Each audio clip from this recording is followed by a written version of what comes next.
सारा पूरा report writing complete करना है, ठीक है। इसका ये फॉर्मेट है, बहुत ही अच्छा फॉर्मेट है, पूरे 10 मार्क्स का आप लर्न कर लेते हो ना तो बहुत ही ज़्यादा बेनिफिशियल होगा, ठीक है। Hey everyone, welcome to smart सेटिक। सो कैसे हैं आप सब? आई होप आप सब बहुत अच्छे होंगे। सो आज के इस वीडियो में हम इंग्लिश लैंग्वेज अंग्रेजी भाषा के पूरा इंपॉर्टेंट क्वेश्चन एंड नोट्स के बारे में डिस्कस करने वाले हैं, जो कि बहुत ही ज़्यादा इंपॉर्टेंट होने वाला है आपके एग्जाम के लिए। सो वीडियो को एंड अच्छे से कंप्लीट करेगा। कोई भी डाउट होगा टेलीग्राम पे शेयर कर सकते हो, ठीक है। और इसका PDF नोट आपको कहाँ से प्रोवाइड होगा इसके बारे में आपको जानकारी दे दी जाएगी। सो ओके, तो दिल थाम के बैठिए क्योंकि आज का ये मैराथन आपके लिए बहुत ही इंपॉर्टेंट होने वाला है। जिनका भी एग्जाम अगर ये वीडियो कंप्लीट कर लेते हैं तो उनके लिए बहुत ही बेनिफिशियल होगा। आज के वीडियो में मैं आपको इंपॉर्टेंट क्वेश्चन प्लस मैं आपको ग्रामर पोर्शन एंड आपके रिपोर्ट राइटिंग ऐसे एंड और सारी चीज़ें मैं आपको क्लियर कराने वाले। कुछ क्वेश्चन पेपर भी आपको सॉल्व करा के दिखाऊंगी, जैसे कि आपको पूरा नॉलेज हो जाएगा कि कैसे एग्जाम में कंप्लीट करना है, ठीक है। तो बैठिए, चलिए स्टार्ट करते हैं बिना किसी देरी के वीडियो को। ओके, तो आइए देखते हैं। सबसे पहले तो इसका सिलेबस देख लो। आई होप आप लोग का सिलेबस भी यही होगा, ठीक है। तो मैच करिए और स्टडी स्टार्ट करिए, ठीक है। तो चले, सबसे पहले तो आप लोग देख सकते हो इसमें मैं ग्रामर पोर्शन है। तो आइए सबसे पहले मैं ग्रामर पोर्शन डिस्कस कर लेती हूँ। नेक्स्ट इसका क्वेश्चन पेपर मैं आपको पूरा सॉल्व करके दिखाऊंगी, देन इंपॉर्टेंट क्वेश्चन, देन आपको सारी चीज़ें बताऊंगी, ठीक है। तो चलिए, सबसे पहले तो इंग्लिश लैंग्वेज का आपको आता है। हमारा ग्रामर पोर्शन बहुत ही ईजी आता है, सो डोंट वरी। एंड आपको मैं पूरा टारगेट रखूंगी कि 70+ मार्क आपको कैसे स्कोर करना है, ठीक है। तो चलिए, सबसे पहले तो अनसीन पैसेज आता है। आपको अनसीन पैसेज का क्या तरीका होता है पहले भी मैंने बताया, मैंने सोचा एक बार आपको रिविजन करा देते हैं, ठीक है। तो सम इंपॉर्टेंट टॉपिक्स टिप्स है आपको, जैसे कि आपको जब भी आपको अनसीन पैसेज देखना है तो अगर वो शॉर्ट ऐसी दी हुई, मतलब कि अनसीन पैसेज जो है आपका अगर शॉर्ट में दिया होगा तो आप उसे एक बार रीड कर लेना, ठीक है। अगर लॉन्ग आ गया, वैसे तो लॉन्ग आता नहीं है, शॉर्ट ही आता है, स्टोरी बेस आता है, ठीक है। तो आप उसे एक बार रीड कर लोगे, अंडरस्टैंडिंग रख लोगे तो क्वेश्चन बहुत ही ईजी लगेगा, ठीक है। तो आप ही मैं आपको क्वेश्चन पेपर में दिखाऊंगी ना कि कैसे सॉल्व करना है। आज मैं आपको आरसी भी सॉल्व करके, मतलब अनसीन पैसेज भी सॉल्व करूंगी, ठीक है। तो चले, अगर रीड करनी है और अगर लॉन्ग, थोड़ा सा लॉन्ग पैराग्राफ आता है तो आप बस स्किम कर लेना, मतलब ऊपर ऊपर से पढ़ लेना क्या क्या टॉपिक है, किसके बारे में बोल रहा है, बस इसके बारे में जानकारी रखना, ठीक है। एंड नेक्स्ट आपको क्या करना है, अगर आप क्वेश्चन में जो टॉपिक दिए है उसे मार्क करना। अभी मैं आपको सॉल्व करने का तरीका बताऊंगी कैसे सॉल्व करते, बाय द वे अभी एक्सप्लेन कर रही हूँ, ठीक है। तो आपको क्या करना है, इंपॉर्टेंट पॉइंट उसके नोट करना, जैसे कि कुछ डेट दिए होंगे, कुछ प्लेसेस दिए होंगे, कुछ नेम दिए होंगे, तो ये आप लोग पॉइंट नोट करके एंड अनसीन पैसेज को सॉल्व कर लेना, उसके आंसर लिख लेना, ठीक है। एंड आगे मैं अभी आपको बताती हूँ कैसे सॉल्व करते हैं, ठीक है। नेक्स्ट आपको कुछ वोकैब मैंने दे रही हूँ, आप वोकैब इसका पढ़ लेना, ठीक है। एंड बाय द वे जिन्होंने पेड PDF कोर्स इसका लिया हुआ है उन्हें ये PDF प्रोवाइड हो जाएगी, तो उनमें ये अलग से लिखने की जरूरत नहीं पड़ेगा उन्हें, ठीक है। बाकी जिनके पास नहीं है वो नोट कर ले यहाँ से वीडियो रोक के। तो चलिए, यूनिट 4 में हमारा आता है ए से, हमारा टॉपिक है, आप लोग नोट कर लीजिएगा। ए से का ये हमारा टॉपिक आया है, ट्रू फ्रेंडशिप है, अ गुड सिटीजन है, नेचर एंड इंपॉर्टेंट है, प्रोटेक्शन है, बायोडाइवर्सिटी है, टेक्नोलॉजी एंड ह्यूमन रिलेशनशिप है, एजुकेशन एंड एम्पावरमेंट है, ठीक है। जैसा कि अब तक की इसमें से आपका इसके पिछले भी जो एग्जाम्स हुए हैं ना उसमें आपका आया था टेक्नोलॉजी, ह्यूमन रिलेशनशिप आया है, एंड ट्रू फ्रेंडशिप आया था और गुड सिटीजन आया था, ठीक है। इसमें से 3 टॉपिक आपके पुटअप किए गए थे जो कि मेरे बताए हुए आए थे। एंड बाय द वे मैं आपको लास्ट में ए से रिपोर्ट राइटिंग और blog writing, media report writing, सारी चीजें आपको बताऊंगी, ठीक है। तो चले, नेक्स्ट आप देख सकते हो यूनिट 5 में हमारा आता है ग्रामर क्वेश्चन का, जिसमें हमको सब्जेक्ट वर्ब एग्रीमेंट के बारे में पूछेगा, ठीक है। इसमें सब्जेक्ट क्या है, वर्ब क्या है, ऑब्जेक्ट क्या होता है, ठीक है।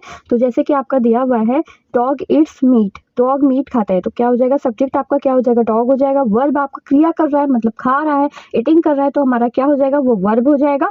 और मीट क्या हो जाएगा, हमारा ऑब्जेक्ट, मतलब वो किस चीज़ को ऑब्जर्व कर रहा है, ठीक है, डाइजेस्ट कर रहा है, तो क्या हो जाएगा, ये हमारा ऑब्जेक्टिव हो जाएगा, ठीक है। ऑक्सिलरी वर्ब भी आते हैं, कभी कभी आ जाता है एग्जाम में, तो ऑक्सिलरी वर्ब भी देख लेना, इसे पढ़ लेना, बस रिवीजन कर लोगे आइदर, बाकी बहुत ज़्यादा रटने की जरूरत नहीं है, ठीक है। एग्जाम्पल के तौर पे आप देख सकते हो, जैसे कि इसका अरेंज करने के लिए आएगा, जैसे ये ना वर्ड आपको मिसमैच दे हुए, आपको अरेंज करना है इसको, ठीक है, रीअरेंज करना है, मैं आपको भी क्वेश्चन पेपर में दिखाऊंगी, ठीक है। तो जैसे आ गया कि playground when the to we, ठीक है, ऐसे आ गया, तो आप कैसे we went to the playground, इसे करेक्शन करना है। बहुत ही इजी लैंग्वेज में आता है, बहुत ही इजी सेंटेंस आता है, ठीक है। नेक्स्ट आएंगे, नेक्स्ट पॉइंट देख लो, अगर आगे जैसे कि वॉज द शाइनिंग सन, तो क्या हो जाएगा, द सन वॉज शाइनिंग, ठीक है। नेक्स्ट हम वाइज के बारे में भी कंप्लीट कर लेते हैं। एक्टिव एंड पैसिव वाइज आता है, इंपॉर्टेंट है, इसे थोड़ा सा ध्यान देके पढ़ेगा क्योंकि थोड़ा सा कंफ्यूजन हो जाता है कि इसका सेंटेंस कैसे बनाए, ठीक है। तो एक्टिव वाइज आ गया तो सब्जेक्ट प्लस वर्ब और प्लस ऑब्जेक्ट करना है, एंड पैसिव वाइज आ गई तो ऑब्जेक्ट, वर्ब और सब्जेक्ट बताना है। तो कैसे बताओगे, जैसे कि एग्जाम्पल के तौर पर देख लो, पहले हम एक्टिव वाइज का पढ़ते हैं, नेक्स्ट हम पैसिव वाइज का आपको बताएंगे, ठीक है। तो सब्जेक्ट एंड वर्ब और ऑब्जेक्ट आ गया तो इसका उसका एग्जाम्पल आपको कैसे बनानी है, इसका पैसिव वॉइस कैसे बनाना है, ऐसे बनाना है, ठीक है। जैसे कि the car washed by the dad, okay, इसका पैसिव वॉइस हो गया। और इसका एक्टिव वॉइस आएगा, कैसे बनाओगे, दैट वॉज द कार, ठीक है, ये इसका एक्टिव वॉइस हो गया और ये इसका पैसिव वॉइस हो गया, ओके। नेक्स्ट आएंगे आपको use of some, any, enough, too, otherwise, few, many, some, rich, ये सारा आएगा, ठीक है, सारे यूजेस आएंगे, इंपॉर्टेंट है, इसे नोट करो और अच्छे से ध्यान देके पढ़ो, ये सारे आएंगे, ठीक है। तो इसका यूजेस बतानी है। एनी किसके लिए यूज होता है, नेगेटिव एंड क्वेश्चन सेंटेंसेस के लिए यूज होता है, जैसे कि इसमें नेगेटिव होता है या प्रश्नवाचक सेंटेंस होती है उसमें एनी यूज करते हैं, ठीक है। फॉर एग्जाम्पल देख सकते हो, do you have any question, आपके पास कोई क्वेश्चन है और कोई क्वेश्चन है तो पुट अप कर लो, ठीक है। ऐसा फॉर एग्जाम्पल मैं आपको बता रही हूँ कि अगर नेगेटिव और क्वेश्चनिंग सेंटेंस आ रहे हैं तो उसमें हम क्या यूज करते हैं, एनी वर्ड यूज करते हैं, ठीक है। बाय द वे अभी क्वेश्चन पेपर में मैं बताने वाली हूँ। नेक्स्ट आएंगे सम, किसके लिए यूज करते हैं, पॉजिटिव सेंटेंसेस के लिए, और सम मॉडरेट अमाउंट के लिए यूज करते हैं, ठीक है। जैसे कि एग्जाम्पल में कह सकते हैं, can you give me some water, ये पॉजिटिव सेंटेंस हो गया ना, क्या मुझे थोड़ा सा पानी दे सकते हैं, तो ये आपका क्या है, हमारा पॉजिटिव सेंटेंसेस है, ठीक है। नेक्स्ट आएंगे एनफ के यूजेस देख सकते हैं, एनफ के यूजेस क्या क्या है। एनफ के देखिए particular purpose and sufficient quantity के बारे में आपको बताना है, ठीक है। एंड इसका क्या पर्टिकुलर आपका क्या पर्पस है एंड सफिशिएंट क्वांटिटी के बारे में ही एक्सप्लेन करता है एनफ वर्ड, ठीक है। We have enough food for everyone, मुझे पास इतना ही फूड है फॉर एवरीवन के लिए, ठीक है। अब हम लोग नेक्स्ट टॉपिक डिस्कस करेंगे, इसका आता है टू, ठीक है। टू के बारे में पढ़ेंगे। डू किसके लिए यूज होता है, मोर एंड एग्जीक्यूटिव अमाउंट के लिए यूज होता है, जैसे कि बहुत ज्यादा के लिए, जैसे कोई चीज बहुत ज्यादा हो रहा है, this is too much, okay. तो ऐसे the cake was too sweet, वो जो केक था वो बहुत ही ज्यादा स्वीट था, मतलब मीठा था, ठीक है। तो टू किसके लिए यूज करते हैं, बहुत ज्यादा के लिए, ठीक है। नेक्स्ट आएंगे अदरवाइज का आता है, ठीक है। अदरवाइज कौन सा आता है, किसके लिए यूज करते हैं, इंट्रोड्यूस टू अल्टरनेटिव पॉसिबिलिटी के लिए, ठीक है। मतलब अदरवाइज ऐसा भी हो सकता है, पॉसिबिलिटीज के लिए, जब किसी चीज में हम पॉसिबिलिटीज देख रहे होते हैं ना, तो हम वहाँ पे क्या यूज करते हैं, अदरवाइज यूज करते हैं, ठीक है। जैसे कि hurry up, otherwise we will miss the train, अगर हम लोग जल्दी नहीं करेंगे तो हम लोग ट्रेन छूट जाएगी, ठीक है। तो पॉसिबिलिटीज के लिए क्या यूज करते हैं, अदरवाइज यूज करते हैं, ठीक है। नेक्स्ट आएंगे फ्यू वर्ड, तो फ्यू किसके लिए यूज करते हैं, countable things and small number के लिए यूज करते हैं, ठीक है। जैसे कि only a few people attend the meeting, मतलब कुछ ही पीपल ने ही, कुछ ही लोगों ने ही आपका मीटिंग यूज किया है, ठीक है, मतलब मीटिंग को ओपन किया है, ठीक है। तो जैसे कि आपको काउंटेबल थिंग्स और स्मॉल चीजों के लिए ही हम फ्यू यूज करते हो। और मैनी किसके लिए यूज करते हैं, लार्ज नंबर के लिए और काउंटेबल थिंग्स के लिए यूज करते हैं, ठीक है। मैनी किसके लिए यूज करते हैं, लार्ज नंबर और काउंटेबल, जैसे there are many different types of flower in the garden, मतलब बहुत ज्यादा के लिए भी क्या यूज करते हैं, मतलब बहुत ज्यादा नंबर्स में बहुत ज्यादा यूज करते हैं, तो हम किसके क्या यूज करते हैं, मैनी यूज करते हैं, ठीक है। तो जैसे कि फूल क्या है, नंबर में है ना, कि हम उसे गिन तो सकते हैं लेकिन बहुत ज्यादा फूल है, ठीक है। नेक्स्ट आएंगे सच किसके लिए यूज करते हैं, समथिंग प्रीवियसली मेंशन्ड, जैसे कि कुछ प्रीवियसली मेंशन्ड है कोई चीज, तो जैसे कि he was a such a kind person, बहुत ही वो दयालु आदमी था, या मतलब बहुत ही दयालु व्यक्ति था, ठीक है। तो किसी भी मतलब पास्ट के बारे में डिस्कस कर रहे हैं, बट हम उससे क्या बता रहे हैं कि समथिंग मतलब प्रीवियसली, ठीक है, पास्ट के बारे में डिस्कस करते हैं, तो हम क्या बोलते हैं, इसको सच यूज करते हैं, ठीक है। नेक्स्ट आएंगे वेरी किसके लिए यूज होता है, एडजेक्टिव एंड एडवर्ब के लिए, ठीक है, हाई डिग्री के लिए यूज होता है, जैसे कि the weather is too very too high, ठीक है।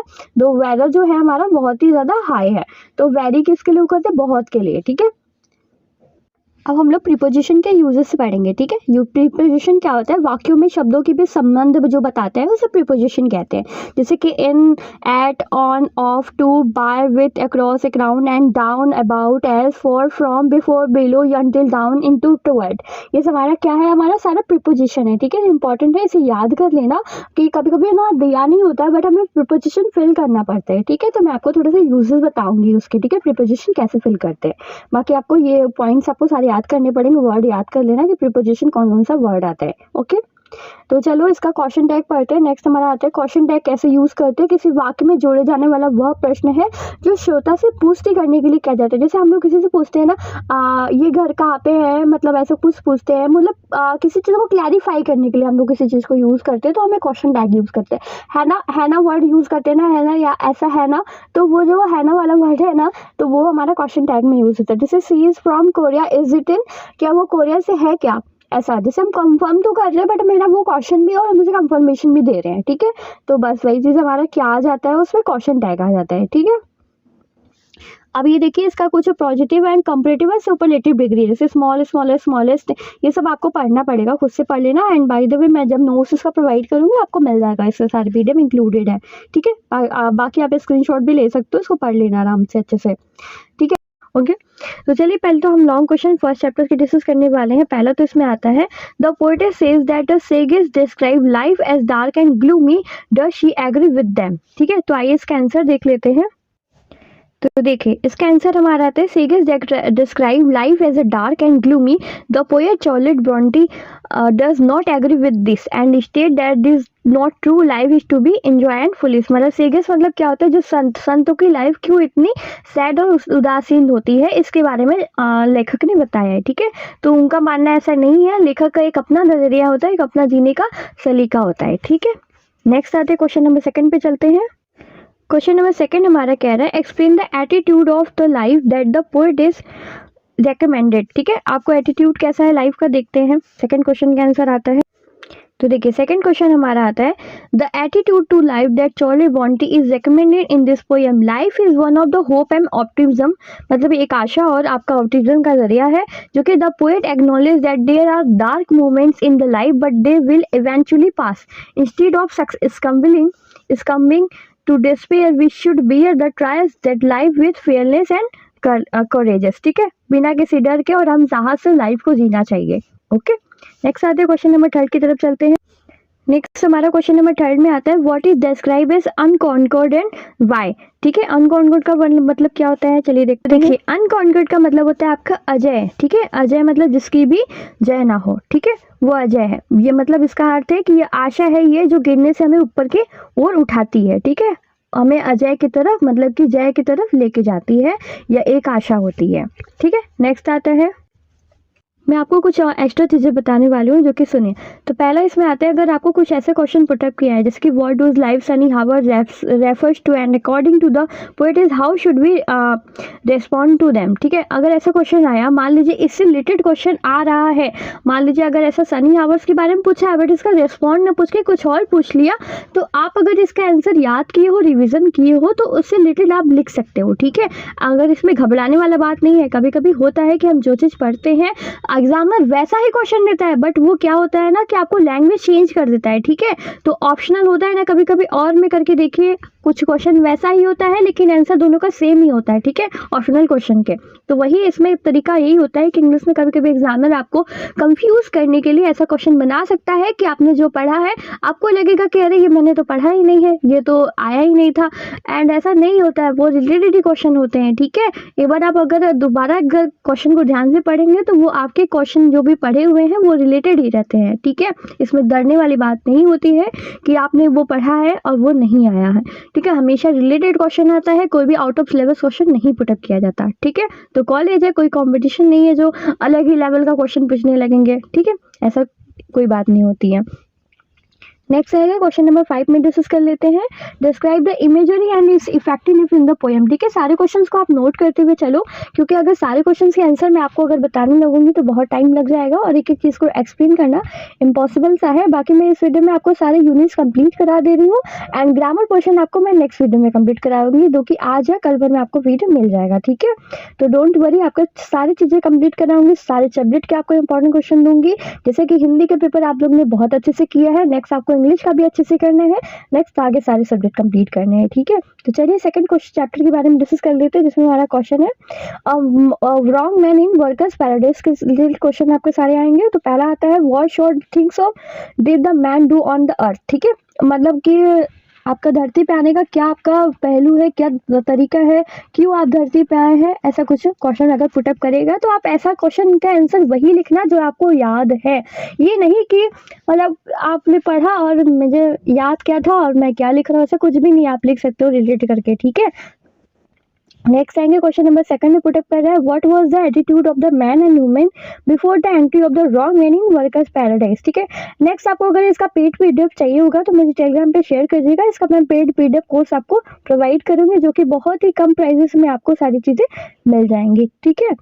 नेक्स्ट आएंगे क्वेश्चन नंबर नेक्स्ट 3 पे डिस्कस कर लेते हैं, दिया हुआ है इसमें आपका, describe the author views of the scheme of things in worker paradise. ठीक है, क्वेश्चन सारे नोट करते हुए चलो, बहुत ही इंपॉर्टेंट है, बहुत मेहनत से सारी चीज़ें बनाई है, बहुत ही एनालाइज करके बनाया है चीज़ें, तो आप लोग थोड़ा सा एफर्ट दिखाइएगा, चैनल को सब्सक्राइब कर लीजिएगा, वीडियो को लाइक और शेयर जरूर करिएगा। ठीक है, नेक्स्ट आएंगे क्वेश्चन नंबर 4 में आते हैं, what is the effect of man's creation on the girl and other in workers paradise. ठीक है, क्वेश्चन नोट कर लीजिए। क्वेश्चन नंबर 5 में आते हैं, what is the girl do after taking home the painted picture. ठीक है, हमारा सेकंड चैप्टर कंप्लीट हो गया है यहाँ पे। नेक्स्ट आते हैं क्वेश्चन चैप्टर 3 पे दिया हुआ है, जिसमें हमारा आया था पोएम से रिलेटेड है। सब समराइज देखिए, ये क्वेश्चन देखिए कैसे, आपको मैं एक ट्रिक बताती हूँ। देखिए ये क्वेश्चन आपका 2 क्वेश्चन का एक क्वेश्चन है, देखो कैसे। Summarise the speaker experience on a picnic day when she was in kindergarten. देखो ये क्वेश्चन है, एक तो ये ऐसा क्वेश्चन बन रहा है, बट इसी क्वेश्चन में एक और क्वेश्चन था, क्या है, सेंट्रल आइडिया। यही क्वेश्चन का रिलेटेड क्वेश्चन है कि सेंट्रल आइडिया बताइए चैप्टर का। अगर सेंट्रल आइडिया आ गया और ये क्वेश्चन आ गया तो आपको क्या लगेगा कि अरे ये तो मैंने पढ़ा ही नहीं था, सेंट्रल आइडिया आ गया, अब सेंट्रल आइडिया कैसे लिखनी है। बट आपने अगर इस क्वेश्चन का आंसर पढ़ा हुआ है तो क्या आप सेंट्रल आइडिया नहीं लिख सकते हैं? लिख सकते हैं ना, क्योंकि यही क्वेश्चन है जो कि सेंट्रल आइडिया का रूप है, दूसरा रूप को इसको सेंट्रल आइडिया कहते हैं। समराइज लिखिए या सेंट्रल आइडिया लिखिए, एक ही चीज होता है। ठीक है, उसमें कोई ज्यादा डिफरेंसेस नहीं है। ठीक, कंफ्यूजन दूर हो गया। आई होप आप लोगों का कंफ्यूजन दूर हो गया होगा कि कभी कभी पढ़े हुए चीजें नहीं आते बट वो रिलेटेड ही क्वेश्चन होते हैं, आप लोग थोड़ा सा कंफ्यूज हो जाते हो, क्योंकि एग्जाम में आपको कंफ्यूज ही करेगा ना, कि वर्ड को थोड़ा डिफरेंस कर देगा तो आपको लगेगा अरे ये मैंने तो पढ़ा ही नहीं था। बस यही चीजें हैं, थोड़ा सा पकड़ लोगे तो सारी चीजें आसान हो जाएंगी।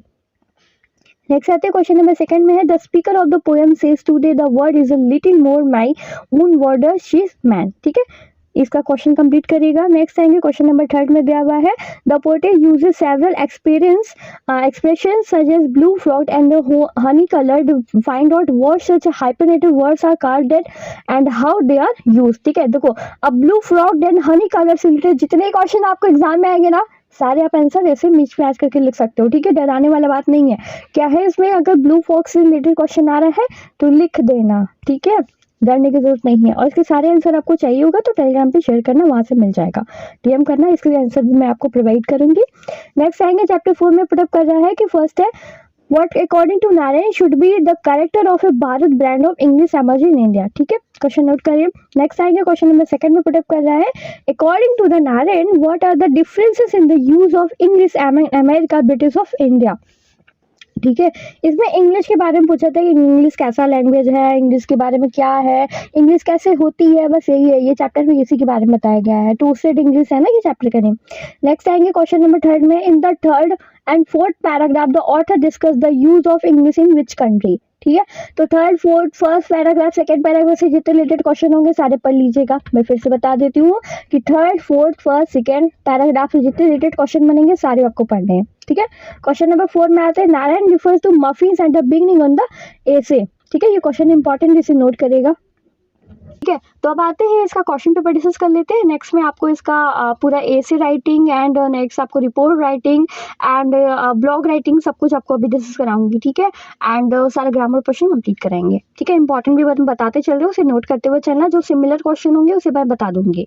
ठीक है, तो चलिए सबसे पहले इसमें क्वेश्चन आता है, according to the Charlotte Bronte why should we not lose hope. ठीक है, तो ये 15 नंबर का क्वेश्चन है, तो आप 15 नंबर का आंसर कैसे लिखोगे, एक क्वेश्चन का आंसर मैं आपको बता रही हूँ। ठीक है, तो देखिए अगर आपके 15 नंबर का क्वेश्चन होगा, देखिए सारे क्वेश्चन के आंसर मैं आपको लॉन्ग पढ़ाने लगूंगी तो बहुत ज़्यादा टाइम कंज्यूमिंग हो जाएगा, बाकी मैं नोट्स में ऐड कर दूंगी इतने लंबे क्वेश्चन। ठीक है, आप लोग पढ़ लीजिएगा, एक बार रिविजन कर लोगे ना तो वो हो जाएगा। ठीक है, तो बाकी मैं एक बार एक क्वेश्चन का आंसर आपको बता देती हूँ। जो ऐसा क्वेश्चन आया, मान लीजिए द पोएट सेज द सैगेस describe life as a dark gloomy and she was agree with them. ठीक है, तो ऐसा क्वेश्चन आया तो आप 15 नंबर का आंसर कैसे लिखोगे, देखो पूरा फुल ऐसे लिखना है। ठीक है, आपको शो हो रही होगी ना, तो पूरा ऐसे फुल ऐसे अच्छे से कंप्लीट करना है। ठीक है, तो मैं एक बार पढ़ के बता देती हूँ। द पोएट्स एक्नॉलेज दैट शेगिस describe life as a dark and gloomy, emphasizing its hardship, struggle, sorrows. They believe that life is full of suffering and disappointment and challenges that is difficult for individual to find happiness.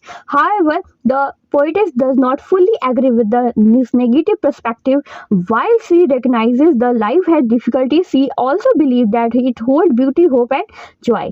ठीक है। According to the पोइटिस, आप लोग ये point जरूर note करना, बहुत ही important है। आप लोग को जब आंसर लिखना होगा ना 15 नंबर का, जब भी आंसर लिखोगे तो कम से कम वो 3 पैराग्राफ के अंतर्गत आना चाहिए, ठीक है। एटमोस्ट वो 3 पैराग्राफ आएगा तो ही आपको एटलीस्ट 5 नंबर हर पैराग्राफ में मिलना चाहिए। तो आप लोग अगर 15 नंबर चाहिए तो आप लोग इतना ही बड़ा आंसर लिखेंगे, ठीक है। ये नहीं कि बस इतना सा लिख दिया हो गया। एंड मैं इसलिए आप लोगों को शॉर्ट आंसर बताती हूँ ना, बस अंडरस्टैंडिंग रखिए क्वेश्चन में, ताकि आपको और भी लॉन्ग भी लिखना रहे ना तो आप एक बार लिख लोगे, ठीक है। बाय द वे मेरा कोई पर्पस नहीं है कि मैम मैंने शॉर्ट बता दिया, आता तो है 15 नंबर का क्वेश्चन, मैंने इसको छोटा सा बता के चली गई, ऐसा कोई बात नहीं है। आप लोग 15 नंबर का लिखा करिए, लेकिन हाँ कम से कम 3 पैराग्राफ लिखिए, ठीक है। बाय द वे अगर जिसको लॉन्ग क्वेश्चन के आंसर चाहिए होंगे वो टेलीग्राम पे बोल दीजिए, वहां से मिल जाएगा, ठीक है। ओके तो चलिए नेक्स्ट आगे इसका क्वेश्चन देखते हैं, सॉल्यूशन देखते हैं इसका क्वेश्चन पेपर का, ठीक है। बाकी आपको 15 नंबर का आंसर कैसे लिखना है वो चीज़ें मैंने आपको बता दी, वैसे ही लिखनी है। एंड इस सबके मैं आपको छोटे ही आंसर बताऊंगी, बस अंडरस्टैंडिंग रखा रही हूँ, बाकी आपको आंसर खुद से थोड़ा सा कंप्लीट करना पड़ेगा। सारी चीज़ें मैं ही बता दूँ, खुद से भी तो कर लो कुछ, ठीक है। तो पहला आता है according to Charlie Bronte why should we not lose hope, ठीक है। तो इसका आंसर देखते हैं। According to the Charlie Bronte we should not lose hope because it is vital sources of strength that help us overcome challenges and inspires us to believe in the better future, ठीक है। आपको इसका better future के बारे में अगर सोच रहे हो, थिंकिंग कर लो, तो हमें अपनी लूज को होप नहीं, मतलब अपनी होप को लूज नहीं करना चाहिए, ठीक है। हमेशा उम्मीदें रखनी चाहिए। नेक्स्ट आएंगे सेकंड क्वेश्चन पुटअप कर रहा है, how do people worker prioritise in the spend their time, ठीक है। तो चलो इसका नेक्स्ट आंसर देखते हैं। In the Rabindranath Tagore story a wrong man in a worker paradise that people workers paradise is spend their time working, the story about a man who mistakenly about taken the workers paradise and cause war to suffer, ठीक है। इसका answer है, note कर लीजिएगा, screenshot ले लीजिए। Next आएंगे explanation, इसका एक्सप्लेनेशन देखिए। इस work paradise everyone was found on their jobs and happy with the amount of work performed, okay. Next आएंगे इन वर्कर, इसका पॉइंट है, इसे नोट करते हुए चलिए, सारा इसका पॉइंट है, ठीक है। स्क्रीनशॉट ले लो, क्योंकि सारा एक्सप्लेन करने लगेंगे तो बहुत ज़्यादा टाइम चला जाएगा, ठीक है। स्क्रीनशॉट लेके रखो। नेक्स्ट आएंगे सेकंड थर्ड क्वेश्चन डिस्कस कर लेते हैं। Explain the gradual changes that come in the girls attitude towards the man. चलो इसका आंसर देखते हैं क्या कह रहा है, तो आइए देखते हैं। At the first, the girl thought that he was a lazy man and was angry when he painted on their picture, but later her attitude changed and she did not mind running after him when he was thrown out the work paradise, ठीक है। ये answer मैंने खुद से बनाया है, तो अच्छे से कंप्लीट करिएगा, ठीक है। नेक्स्ट आएंगे, इसका नेक्स्ट पैराग्राफ है। विदाउट स्पेसिफिक कॉन्टेक्स्ट और story to reference is impossible to answer what changes in a girl attitude toward a man occur, but generally such changes can stem from various experiences, interactions and personal goals leading to shift in perceptions, expectations and emotional responses, ठीक है। Next आएंगे question number 4 में चलते हैं। Who was the blue frog man and what she do. देखो क्या होता है ना, कभी कभी इंग्लिश में हम लोग को कैसा आता है ना क्वेश्चन की, थोड़ा सा मिस मैच करके आता है, ठीक है। वर्ड वही होता है, मीनिंग वही होता है, बट क्या है ना, ऑप्शनल में क्वेश्चन होते हैं ना, कभी कभी आपने देखा है और करके दिया होता है कुछ क्वेश्चन, लेकिन सारे क्वेश्चन के आंसर एक ही होते हैं। 4-5 क्वेश्चन ऑप्शनल में दिए कि और ऐसा हो सकता है और ऐसे बताइए। एंड सेंट्रल आइडिया और समरी में आप लोग जानते हैं ना, सेंट्रल आइडिया भी एक ही होता है और समरी भी एक ही जैसा ही होता है। सेंट्रल आइडिया में चाहे तो समरी लिख दो, समरी में चाहे सेंट्रल आइडिया लिख दो, बट है तो एक ही, ठीक है। आप लोग को कभी कभी लगता है अरे समरी आ गया, मैं तो सेंट्रल आइडिया पढ़ के आया हूँ, ऐसा नहीं होता है, ठीक है। सेंट्रल आइडिया में समरी लिख सकते हैं, ठीक है, और समरी में सेंट्रल आइडिया लिख सकते हैं, ठीक है। कोई चेंजेस नहीं होते हैं, है तो वही, चैप्टर का नेम भी वही रहेगा एंड चैप्टर के राइटर का नेम भी वही रहेगा एंड जो इसका पर्पस है सब कुछ वही रहेगा। सो डोंट वरी, हेजिटेट होने की जरूरत नहीं है। एंड मैं आपको बता देती हूँ, जैसे कि कुछ क्वेश्चन होते हैं, जैसे इसमें ब्लू फ्रॉड के बारे में पूछा है, तो ब्लू फ्रॉड वुमेन से रिलेटेड जितने अगर क्वेश्चन थोड़ा सा मिस मैच करके आ गया ना, तो वही आंसर लिख देना, ठीक है। घबराना मत, वही आंसर लिख देना, चल जाएगा, ठीक है। लिखा तो है ना, ब्लू फ्रॉक के बारे में बता तो रहे हो ना, बस हाँ थोड़ा सा मिस अपने आंसर को थोड़ा सा और हाईलाइट कर देना, थोड़ा इन अदर वर्ड यूज कर देना, कंक्लूजन यूज कर देना, तो ज़्यादा बेटर हो जाएगा, ठीक है। घबराना मत, अच्छे से आंसर दे के आना। और थोड़ा सा क्वेश्चन क्या होता है, कभी कभी एग्जामिनर ना इससे 2 वर्ड यूज करके देता है ताकि आप कंफ्यूज हो जाओ, जो मैंने पढ़ा था वो आया ही नहीं, आप लोग को ऐसा लगता है कि जो तो मैंने मैम ने पढ़ाया था वो आया ही नहीं, ऐसा नहीं होता है। कभी कभी वर्ड जो है इधर उधर करके दे देते हैं ताकि आपको कंफ्यूजन हो जाए और आप आंसर लिख ही ना पाओ उसका और बैक लग जाए। तो इसीलिए मैं यही कहती हूँ कि अगर कुछ वर्ड आपके पढ़े हुए मिल रहे हैं तो उसे आप आंसर लिख सकते हैं, ठीक है। तो ध्यान दीजिएगा इन बातों का। तो चलिए देखिए, वैसे कि इसका सेंट्रल आइडिया आ गया पनिशमेंट इन किंडरगार्टन। चलो देखते हैं पनिशमेंट इन किंडरगार्टन का आंसर, ठीक है। एंड ब्लू फ्रॉग वाला भी आंसर आपको मैं डिस्कस करा दूं, फिर इसके बाद सेंट्रल आइडिया बताएंगे, ठीक है। तो the blue frog woman was the poet Kamala Das kindergarten teacher. The teacher should scold the poet being alone and not playing with the other children. The poet remembers this painful childhood incident in the poem punishment in kindergarten, ठीक है। Explanation है, explanation बहुत ज़्यादा है, तो आपको मैं long, क्योंकि 15 नंबर का आंसर लिखना है तो लॉन्ग थोड़ा रहेगा ही, ठीक है।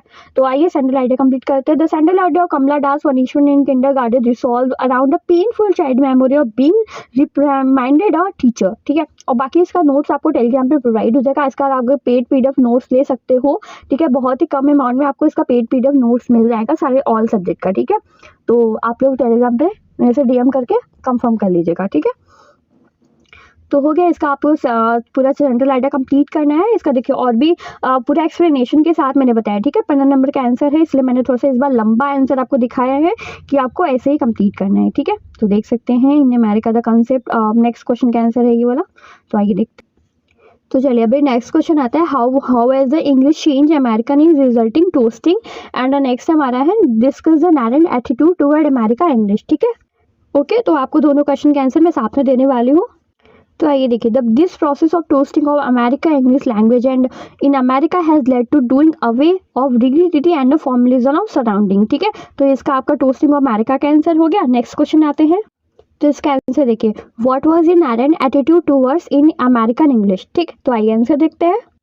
R.K. Narayan attitude towards American English as explored in her essay Toasted English, ठीक है, is one of the wisely observation and play recognition of its differences from British English and ultimately being it a simplified, more direct and practical version of the language, okay। तो इसका answer हमारा ये complete हो गया। अभी next आते हैं as I Guru older के बारे में देखते हैं। इसका भी आंसर है, बहुत इंपॉर्टेंट क्वेश्चन है, ठीक है, एज आई ग्रू ओल्डर वाला। तो देखिए एज आई ग्रू का ओल्डर का क्वेश्चन आ गया हमारा। देखिए bring out the central idea of as I grow older, how explain the poet convey its. Important question है, इसे नोट करेगा क्योंकि बहुत ज़्यादा जो भी अभी तक जितने भी 2-3 पेपर हुए हैं ना, सारे में ये क्वेश्चन आया थे, ठीक है। तो इसे भी आप नोट कर लेना, इंपॉर्टेंट है। अभी मैं इसका आंसर आपको बता रही हूँ, पहले तो हम सारा क्वेश्चन इसका डिस्कस कर लेते हैं, नेक्स्ट आप डायरेक्ट आंसर दिखाते हैं, ठीक है। फिर इसके बाद आपको रिपोर्ट राइटिंग ऐसे सब कुछ डिस्कस कराएंगे। नेक्स्ट आएंगे speaker of social media democracy, doctor Ambedkar के बारे में क्वेश्चन है, डेमोक्रेसी और remote remaining in order to India most, ठीक है, देखते हैं। तो नेक्स्ट आएंगे, इसके बाद क्या पढ़ेंगे हम लोग, रिपोर्ट पढ़ेंगे, फिर एवोल्यूशन और आपको कंप्लीट कराएंगे, ठीक है। तो चलिए देखते हैं। तो देखिए as I grew older, by Langston Hughes is about breaking through the wall and Mexican contracts. The speaker Blackman from the America community spent the poem discussing the light forgotten dreams he has newly determined to attain, ठीक है। Next आएंगे what is the central order to as grew older bringed out, and कुछ में और important इसका point है, इसे note कर लीजिएगा, ठीक है। नेक्स्ट आएंगे, देखो डॉक्टर BR अम्बेडकर से रिलेटेड क्वेश्चन था ना। तो according to doctor BR Ambedkar, for Indian to remain a democracy must afford constitutional matters, avoid her worship and strive for a social democracy based on liberty, equality and fraternity, ठीक है। And इसका कुछ hold fast to constitutional method है, इसको आप पढ़ लीजिएगा and notes आएंगे इसमें आपको आ जाएगा, ठीक है। कुछ एक्स्ट्रा क्वेश्चन भी यहाँ मैंने इंक्लूड किए हैं, उस भी कंप्लीट करना है, ठीक है। तो आइए अब हम लोग देखते हैं रिपोर्ट राइटिंग, मीडिया राइटिंग के बारे में देख लेते हैं। अब हम लोग आते हैं यूनिट सेकंड में आते हैं, जिसमें हमारा रिपोर्ट राइटिंग दिया 150 वर्ड आपको कंप्लीट करना है, 10 मार्क्स के हैं, तो ठीक है। तो चलिए 10 मार्क्स की तैयारी करते हैं। सबसे पहले तो इसमें आता है हमारा right a feasibility report on establishment और small scale industry in your locality. चलिए देखते हैं इसका सॉल्यूशन मैं आपको लेके आई हूँ इस बार, ठीक है। तो देखिए इसका फिजिबिलिटी रिपोर्ट है आपका एस्टैब्लिशमेंट और स्मॉल स्केल इंडस्ट्री। फर्स्ट है इंट्रोडक्शन है, बिजनेस आइडिया, मार्केट एनालिसिस, 4 है लोकेशन है, इंफ्रास्ट्रक्चर, एंड 5th है फाइनेंशियल इक्विपमेंट, ठीक है। आपको इसी तरह पूरा रिपोर्ट राइटिंग कंप्लीट करना है, ठीक है। इसका ये फॉर्मेट है, बहुत ही अच्छा फॉर्मेट है, पूरे 10 मार्क्स का आप लर्न कर लेते हो ना तो बहुत ही ज़्यादा बेनिफिशियल होगा, ठीक है। नेक्स्ट आएगा, देखो इसका प्रिंसिपल ऑफ हिंदू, आपको इसका पूरा मीडिया रिपोर्ट राइटिंग भी आया हुआ है, ठीक है। नोटिस राइटिंग भी आता है ना, नोटिस राइटिंग भी मैं आपको कंप्लीट कराई हूँ। इसमें देखिए नोटिस राइटिंग आपको ऐसे लिखनी है, ठीक है। मैं इसको उसका सारा फॉर्मेट बता रही हूँ क्योंकि एक्सप्लेन करेंगे तो बहुत ज़्यादा टाइम लग जाएगा। एंड अगर आपको उसके बाद PDF ले लीजिएगा, ठीक है, वीडियो के बाद, तो आप पढ़ लीजिएगा पूरा। तो compromise scale of mismatch between marks level के बारे में आपको बताना है, ये भी आपका ब्लॉग राइटिंग में आता है, ठीक है। नेक्स्ट आएंगे, इसमें आपको ए से देखिए, ए से मैंने आपको बोला ग्लोबलाइजेशन इस इम्पैक्ट पर पढ़ना, introduction, positive impact, negative impact, और पूरा इसका कंक्लूजन जरूर लिखेगा। हर कोई भी चीज़ का ऐसे लिख रहे हो तो कंक्लूजन जरूर लिखा करो लास्ट में, ठीक है, कंक्लूजन इंपॉर्टेंट है। नेक्स्ट आएंगे, देखते हैं, इसमें आपको ड्यूटीज ऑफ गुड सिटीजन के बारे में आपको पढ़ना है, तो पूरा अच्छे से पढ़ लीजिएगा, ऐसे बहुत इंपॉर्टेंट है। चाहे तो आप इसका स्क्रीनशॉट ले लो या पीडीएफ आपको ऑलरेडी दूंगी, ठीक है। तो नेक्स्ट आएंगे, ट्रू फ्रेंडशिप के बारे में है, फॉर्मेट इसका पढ़ लीजिए, फॉर्मेट के बारे में कंप्लीट करेगा। अब चलते ग्रामर पोर्शन। तो सबसे पहले तो आपको ग्रामर क्वेश्चन है, सिनोनिम एंटोनिम्स आएगा, ठीक है। सिनोनिम एंटोनिम आपको करना है फेथफुल, एम्पैथिक, फ्रेल, ट्रेबल व मोमेंटस, ठीक है। तो आपको सारी चीज़ें इसकी कंप्लीट करनी है। नेक्स्ट आपको सिनोनिम एंटोनिम दोनों आएगा, तो पढ़ लीजिएगा इसका। जितने भी मैं आपको कुछ इंपॉर्टेंट अभी भेज दूंगी टेलीग्राम पे, तो आप और भी पढ़ लेना, ठीक है। बाकी आपको जो भी बुक में देंगे ना, उसे करना बहुत ईजी आता है। जैसे स्मूथ है, लेट हो गया, प्रीसियस हो गया, फेमस हो गया, एक्सपेल्ड हो गया, ये सबको आपको एंटोनिम बताना है, ठीक है। एंड नेक्स्ट आपको कनेक्टर में कुछ आपको बता देती हूँ, इसका फ्रेजल वर्ब आपको कंप्लीट करना है। तो fill the form with the pencil, तो क्या हो जाएगा, fill in the form with the pencil, ठीक। आपको प्रीपोजिशन कंप्लीट फ्रेजल वर्ब भरना है इसमें। तो मैंने बताया ना, कुछ ऑक्सिलरी वर्ब या फ्रेजल वर्ब ऐसे कंप्लीट करना है, ओके। तो turn the light when you leave the room, ठीक है। तो क्या हो जाएगा, turn off the light when you leave the room. Next आएंगे, please switch on the TV, I want to watch the match, ठीक है। नेक्स्ट आएगा, the fireman put the wire, तो जो क्या हो जाएगा, the fireman put out the fire, ठीक है। नेक्स्ट आएंगे, 300 वर्ड मैंने आपको बता चुका है, पूरा आपको ऐसे काम से कंप्लीट करना है, वो सारी चीज़ें मैं आपको डिस्कस करा चुकी। तो अब मैं आऊँगी, आपको सेंटेंसेस बताऊंगी, रीअरेंजमेंट कैसे आता है आपको पहले भी बताया था, ठीक है, कैसे करना है, रीअरेंजमेंट आ गया। नेक्स्ट आपको पैसिव एक्टिव वाइज आ रहा है, पैसिव एक्टिव वाइज कंप्लीट करना है, ठीक है। नेक्स्ट है यूज ऑफ सम एनी, देखो आया है ना, यूज ऑफ सम एनी आ गया। You have some flower, fine garden, negative word के लिए क्या यूज करते हैं हम लोग, जल्दी से बताइए, एनी यूज करते हैं ना। नेक्स्ट आएंगे, एन ऑफ किसके लिए यूज करते हैं, टू किसके लिए यूज करते हैं, जल्दी से बताइएगा, कंप्लीट कराया है मैंने सब कुछ। टू किसके लिए यूज करते हैं, वेरी किसके लिए यूज करते हैं, this is too good idea, ठीक है, बहुत अच्छा आइडिया है, बहुत अच्छे के लिए क्या यूज करते हैं, टू यूज करते हो। वेरी किसके लिए, बहुत ज्यादा, मतलब हॉट टू वर्क टूडे, ठीक है, is very hot to work today, ठीक है। सप्लाई सुटेबल प्रीपोजिशन कंप्लीट करना है। प्रीपोजिशन मैंने बताया था, आपको खुद से भरना है, मैं ये नहीं बताने वाले आपको, क्योंकि बहुत ईजी है, ठीक है। तो आपको कंप्लीट करनी है, बाकी आपको पीडीएफ आपको मैं प्रोवाइड कर दूंगी, सॉल्यूशन आपको मिल जाएंगे, ठीक है। तो देख सकते हैं, ऐसे ही आपको सारी चीज़ें कंप्लीट करनी है। एंड अनसीन पैसेज मैं आपको थोड़ा सा बता देती हूँ। तो देखिए, ये आपका अनसीन पैसेज है, पूरा पैसेज आपको एक बार थोड़ा सा पढ़ लेना, फ्रीडम के बारे में है, ठीक है। तो फ्रीडम से रिलेटेड आपका पैसेज दिया हुआ है। तो what is the freedom given अस, आपको फ्रीडम के बारे में पूरा आंसर कंप्लीट करना है। तो पहला आंसर आपको मैं बता देती हूँ। तो पहले तो आपको what is freedom given us, तो क्या हो जाएगा इसका, तो freedom has given us a new status as well new opportunity, is implied torrent new values old thing, बस इतना आंसर, ठीक है। बहुत ज़्यादा लैंग्वेज छाप मत देना, ठीक है, बहुत ज़्यादा मत लिख देना, तो बस जितना पूछा उतना ही बताना, ज़्यादा नहीं लिखना, नहीं तो नंबर कट जाएगा, ठीक है। तो बस जितना पूछा उतना बताइए, बाकी आपको पूरे पीडीएफ आपको मिल जाएंगे, तो अच्छे से कंप्लीट करिए। And best of luck, English का पेपर आप लोग का बहुत अच्छा जाएगा, जितना मैंने बोला अच्छे से तैयारी कर लीजिएगा, ठीक है। तो बेस्ट ऑफ लक, मिलते हैं नेक्स्ट वीडियो में, तब तक के लिए bye bye. So thank you for watching and best of luck.